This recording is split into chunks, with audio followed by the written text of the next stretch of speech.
तर टिपू सुलतानवरून सुरू असलेल्या वादावर सुप्रिया सुळे यांनी प्रतिक्रिया दिलेली आहे। जेटली म्हणायचे, मीडियानं दाखवणं बंद करा, लोक बोलणं बंद करतील असं सुळे म्हणालेले आहेत। टिपू सुलतानवरील प्रश्नावर सुप्रिया सुळे यांनी हे वक्तव्य केलेले आहे।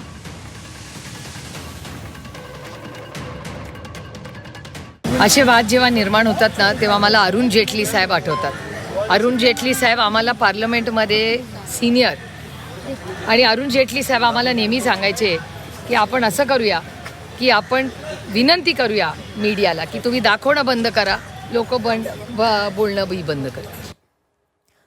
तर गेल्या काही दिवसांमध्ये टिपू सुलतानवरून मोठा वाद निर्माण झालेला आहे। काही दिवसांपूर्वी हर्षवर्धन सपकाळ यांनी केलेल्या वक्तव्यावरून राज्यभरामध्ये आंदोलनं देखील करण्यात आलेली होती, त्यांचा निषेध करण्यात आलेला होता। आणि या संदर्भात सुप्रिया सुळे यांना प्रश्न विचारला असता त्यांनी अरुण जेटली यांच्या एका वक्तव्याची आठवण करून दिलेली आहे।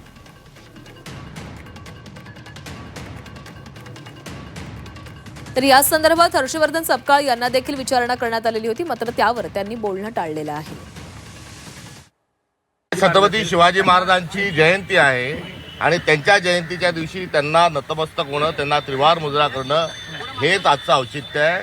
त्यामुळे प्रतिबद्धता चंद्रसा वाढत जातो, तशीच कीर्ती वाढावी याकरता कार्यरत आपण राहूया, हेच माझं आव्हान आहे। मी त्यांना आज शिवाजी महाराजांना जयंती आज दिवशी या संदर्भामध्ये टिप्पणी करणं हे अयोग्य राहील, असभ्य राहील।